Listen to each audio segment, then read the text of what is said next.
Good evening, I'm Sinilato and this is Television Tonga News. In the headlines, Parliament deliberations will continue next Monday since its deferment from October 2013. Dateline Hotel clears up for its new owner, and students from the island of Vava'o won most prizes in the government primary school's Saraban competition. These and more stories, including news from the Pacific, sports, world and the weather information, later on in this bulletin. Now let's take a look at the news in details. The shape for the St. George Palace building will be confirmed next month during a meeting in China between the Deputy Prime Minister and Minister for Infrastructure, Honorable Sami Vaipulu, and authorities from the government of China. Kalisi Toyonuku with more on that story. Deputy Prime Minister Honorable Sami Vaipulu will be travelling to China in his capacity as chairman of the St. George Palace Committee, which will also accompanied by 3 other officials, include an architect, engineer, and also electrician. Honorable Vaipulu will also finalize any changes made during the visit to China. The purpose of the China meeting is to finalize discussion about some aspect on the St. George Palace future construction activities. While in China, the Deputy Prime Minister will also discuss issues regarding the Y-12 plane, which is another gift from China. George Palace is a China-funded project to be built in Nuku'alofa at the Pangai City ground. There is a plan to complete the construction of the new building before His Majesty King Tupou VI's coronation next year. Parliament deliberations will continue next Monday to discuss remaining agendas from last year's sessions. We'll join Kalisi Toyonuku again with more on that story. The Chief Clerk of the Parliament, Gloria Poleo, confirmed to Radio and Television Tonga that the Member of Parliament will debate on 3 bills, which is all an amendment. These bills include Ozone Layer Amendment Act 2013, Nurses Amendment Act 2013, and also Illicit Drugs Amendment Act 2013. All these amendments will be read out in the House. Also in the agenda were annual report from 2 ministries from last year. According to the Chief Clerk, the report from the Standing Committee will also be on the agenda among other issues raised in the House. The deliberation will commence next week after it was postponed in October 2013. The House will have soft closing on Thursday, April 3rd, and will open for the 2014 parliamentary session on Thursday, June 5th. They will begin discussing the 2014-2015 budget, among other issues. Reporting for Television Tonga News, I'm Kalisi Toyonuku. About 300 outpatients in Rala Hospital this week alone reportedly suffered from measles. The Ministry of Health this week recorded the most people reportedly suffering from the flu. Salamo Fulivai with the details. 10 patients suffering from measles has been admitted to Viola Hospital due to the seriousness of their cases. Dr. William Bival from the Ministry of Health told Radio and Television Tonga News that most of the patients were sent back home. They were told to follow the doctor's advices, such as Panadol intake and to drink a lot of water. We are already familiar with this flu. It floats around the air. We don't know much about this particular type of flu. It usually just comes 2 or 3 times a year. He also adds that sore bones and fever are symptoms of measles. Radio and Television Tonga News understands that the youngest that had the virus was an infant and the eldest was a 60-year-old.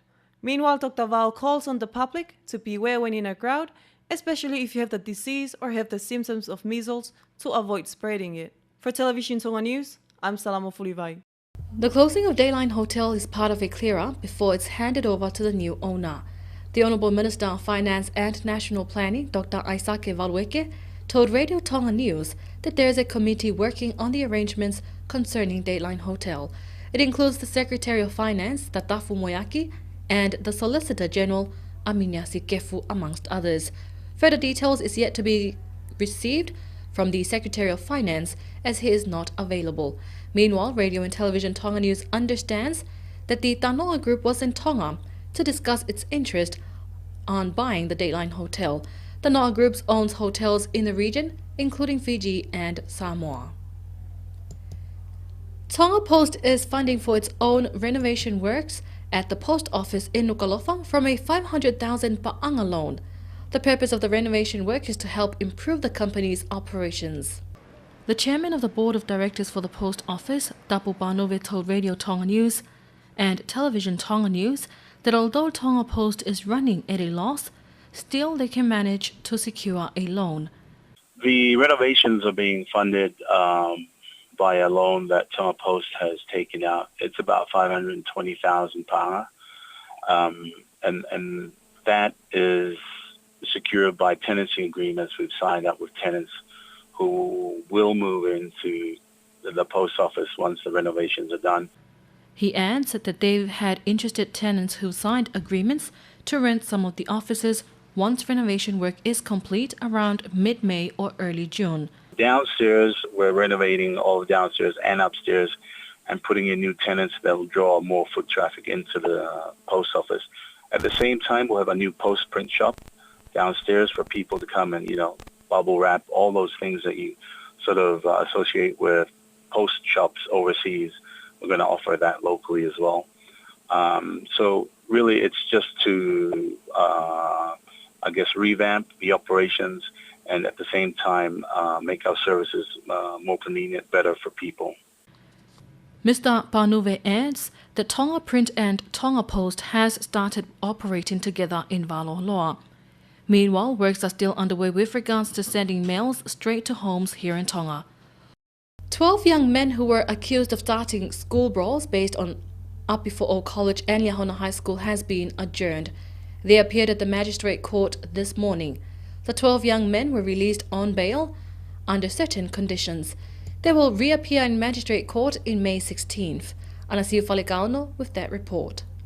Speaking exclusively to Radio and Television Tonga News, Acting Police Superintendent of the Nuku'alofa Police Station, David Fifita, says that the police have arrested some who were involved in the school brawls, including students and ex-students of Liahona High School. The arrest was made earlier this month. Since then, there were no reports on school fights. Starting on Thursday, we arrested one of the accused, and this person said that all they do is gather at a hut in Pili and plan to start a fight and then they leave the scene. Meanwhile, this is important information for us so we can arrest those who are starting the inter-college fights. At the moment, we believe that these are the people who are causing fights amongst the schools. The inspector also urged the public of the importance for students to stay out of school brawls as it may taint their police record. A young boy from the island of Vava'o has won the Saraban competition for Classes 4 and Classes 5 students from government primary schools here in Tonga. Semisi Finau, a Class 5 student in Neyafu Vava'o, will be travelling to Japan in June for the Saraban camp held annually. Mr. Finau's prize was announced together with other prizes for the Saraban competition yesterday at the Quinsalote Memorial Hall. The Ministry of Education and Training's Saraban officer, Loani Tahitua, told Radio and Television Tonga that the competition was divided into 3 categories. It is the oral, mental mathematics and writing category, amongst others. According to the Saraban officer, students from the island of Vava'o won all the Class 5 Saraban competition. This year, students from the island of Ha'apai weren't able to take part in the competition.